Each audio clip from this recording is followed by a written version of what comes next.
Haidong! In this video, we're going to talk about the nuances of the throw for throw cutting. Now, you might initially think there's not much thought about what is the actual throw. It's like, oh, I just throw an object. Yeah. Right? Done. But there's actually going to be a lot more to it than at least you initially might think, because you actually want to have, again, a few things going on with the actual the motion of the ball. Right? So in general, you want to have a nice kind of levitating motion. You don't want to be like spinning out, right? For a couple of reasons, right? So if something's spinning out, it's going to be less stable trajectory, right? Because so you're using a perfectly round ball. In this case, this is not, right? If it has like inconsistencies in its mass density, right? Because it's going to be like kind of shifting. It's going to like move a little bit. I mean, that said, for for the grand majority of us, that kind of shifting motion is not going to be that big of a deal. But it's also going to be talking about elegance, right? So I don't want to be like, meh, right? I want to have a nice elegant lifting motion, kind of like pop up and fall down, right? Right, so we're going to be talking about, again, how to kind of like keep it nice and steady as it goes. We're also going to talk about the distance as well as the height. Now, the distance is pretty straightforward, right? The idea is like, so for example, if I want to do a double step in, cut, right? I need to be able to kind of barely touch the blue if I start off where I was, right? So now that said, you don't want to do this, right? Because, well, why, right? So the distance was fine. I can double step in. I can probably cut that out of the air, right? But notice the height. So if I just do something like this, I'm going to try to actually have this consistent. So like 1, 2, 2 seconds, right? Versus if I have a little bit more height, now this is pretty obvious, right? So the higher it goes, the more time you have, right? So versus the same one, so 1, 2, 3, almost like an extra full second. Pretty much to hit the same exact spot, right? So yeah, so from a slightly closer angle. So the idea of this is not to be, like tight fist and like, meh, right? So it's not a, quasi really bad softball pitch kind of thing. The idea is, so this is actually how, again, Master Paul mentioned it, is almost like a knuckleball if you're into baseball, right? So the knuckleball allegedly just kind of like sifts through the air, it doesn't really spin, right?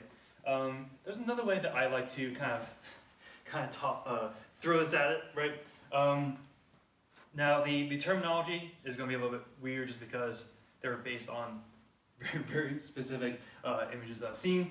But the idea is, so you don't want to be releasing a dove, right? So a lot of times I see kind of doing something like this, right? Kind of like throwing a dove into the air, because that's actually going to be not great for your elbow, right?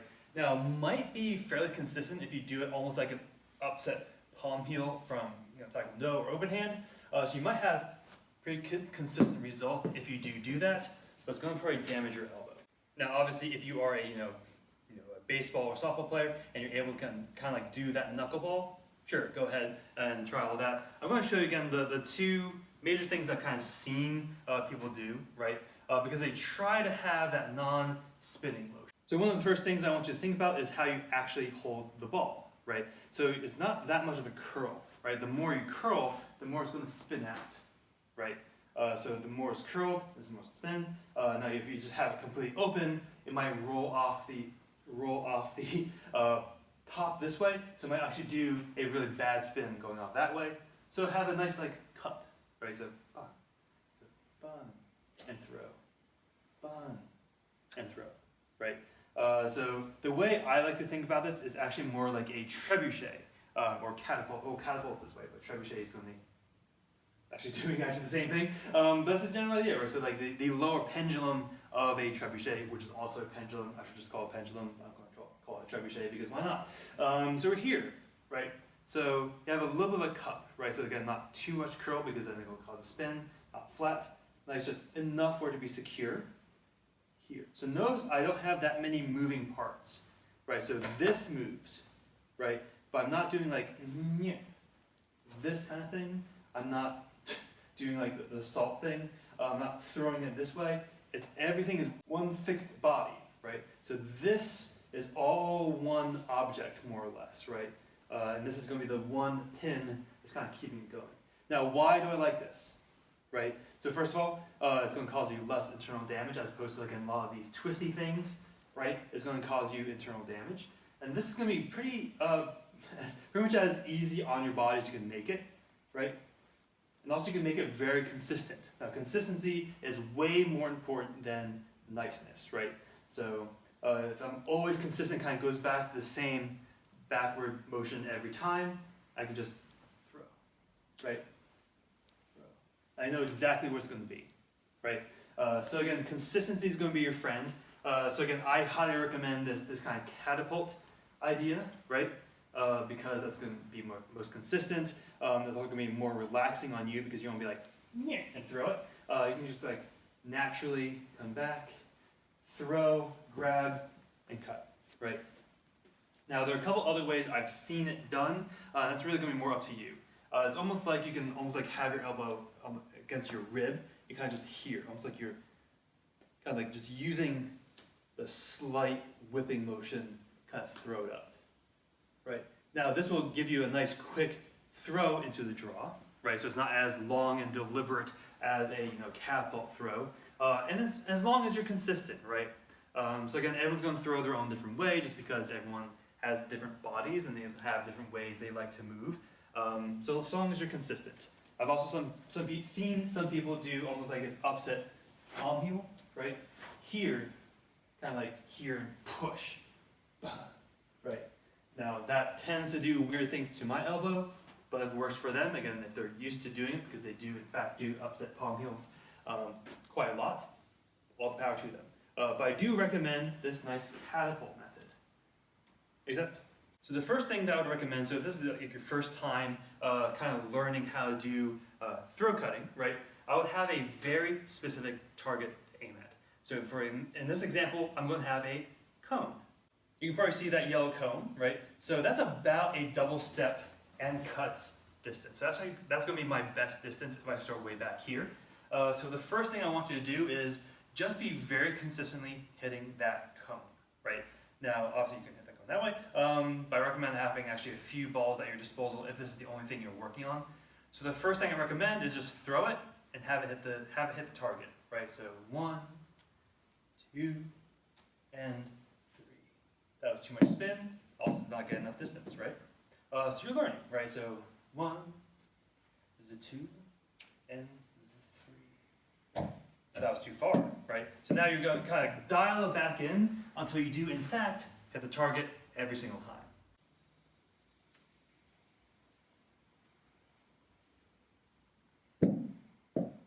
Make sense? So now we're hitting the target consistently. Now I want to hit the target and also be able to hit it as high as possible, right? So I'm kind of like getting this general distance right. So now let's work on almost skimming the ceiling, right?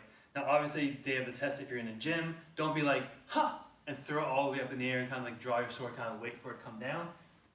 Makes sense, right? So like from here, if I kind of skim the top, right? So we're gonna do the same thing, right? So 1, 2, and then up, like so. Then what I like to do is throw the ball and then work on double step, right? So for here, so again, now focusing on hitting the target, skimming the ceiling, and now adding the next caveat.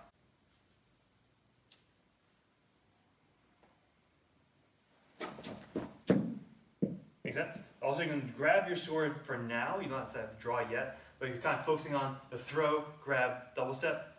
That's fine for now. So obviously, you can probably imagine what's the next part is throw and draw.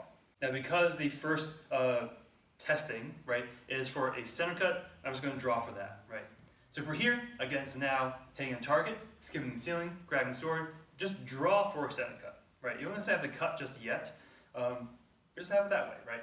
So the 1, the 2, and right? And then eventually, you're going to throw in that cut. Now, once you throw in that cut, I notice I backed away just because I didn't want the target. Now, after you actually practice that draw and you actually start throwing the cut, you're throw cutting, right? So that is the throw cut. So again, this is a nice progression that I like to have, right? It's like, all right, so 1 is just working on the throw, right? Be very consistent. In fact, you can actually do this with partners, right? So have a partner over there. In fact, this is probably better so long as during COVID days, so make sure everything is sanitized, you're either wearing gloves or something like that, and make sure you wash your hands after you do this because there's an exchange. But assuming better future days, just have another partner doing the exact same thing. So 1, 2, throw, and then catch theirs, right? So now you're focusing on your throw, and you're also focusing on receiving. That's kind of also working on that switching concept. Now, obviously, if you want to keep going with this, right? So throw, don't double step in because you will run into each other. You can double step in on an angle, right? So again, 1, 2, right? And then eventually working on the throw and the cut, but do not do those in partners because someone will get hurt, right? So the actual throw is, again, you just want to work on consistency and all that fun stuff, and that's actually something you can do quite safely, so long as you're using a safe ball and not using like lead shot or something like that. Yeah, just like throwing the target at your partner, again, with the intention of them catching it gently, right, is going to be also working to your benefit. And with this, you can be a lot more creative, right? So again, it depends on how much you want to, again, appeal to certain, I want to call them audiences, right? Because that makes it sound very, very driven in a very certain direction. But like, all right, so like, let's just say we want to do this for, the younger folk. Let's have, an array of like, different kind of balls, right? So maybe like if you have like reds and blues and greens, for example, reds, I want you to do center cuts against those. Blues, you can do diagonal cuts. Greens, you can do spin uppercuts if you want to, like kind of like do something a little bit different. That can kind of like change things up, right? So again, this is a nice time for you to be creative and also kind of just engage your students in a different way. Now, if you are more traditionalist and you just want to mostly do this for the ability increase, right? You don't necessarily need to go color coding, although that particular draw I did mention is actually kind of helpful. But it can be, again, a lot of meditation, right? So have a very specific target. So right now I was aiming for the top of the yellow target, right? You also have the inverted cone, right? So maybe if you had like a cement block on the side, have a cone inside, trying to get the ball to catch inside of it, right? So again, you can do all these different things, work on different aspects. So one of them, again, just that inverted cone idea is accuracy. You maybe have, again, maybe 1, 2, here, pick up. Right? Now you can also, again, do all sorts of other fun things, right? So you can try different mass balls, right? So maybe have tennis balls and have, again, maybe something fluffier, right? Don't do medicine balls because that'll hurt. But again, like just try different things, kind of see the results. I know some people like to do like underinflated balloons, kind of like use those also as targets occasionally, but that kind of does weird things to the sword, so be careful about that. This is a time for, again, for you to be creative with your own students if you want to be, right? And it's also a good time for you to work on very specific concepts with your students as you do so. Again, like, focusing on shifting the attention, right? Focusing on that meditative state of being very calm as you throw, as you prepare for a cut. And also, again, just like having a nice, very clean draw, right? Now you can work on the clean draw if you're just up against someone and you can just both do the same draw, right? And you can just work on speeding up and not kind of like doing almost like a gunslinger kind of idea, where you're just kind of facing off against each other, draw defense, and like, all right, I would have won or you would have won because you or I were faster to the draw or faster to the cut, and all that fun stuff. So with this one, I don't think you have to worry. Like, there wasn't anything too dangerous, but I still want you to stay safe, right? Keep training and keep training in different ways. Again, try to do the same different drill to learn different things, right? So stay safe, stay humble, right? And keep training. Haidong!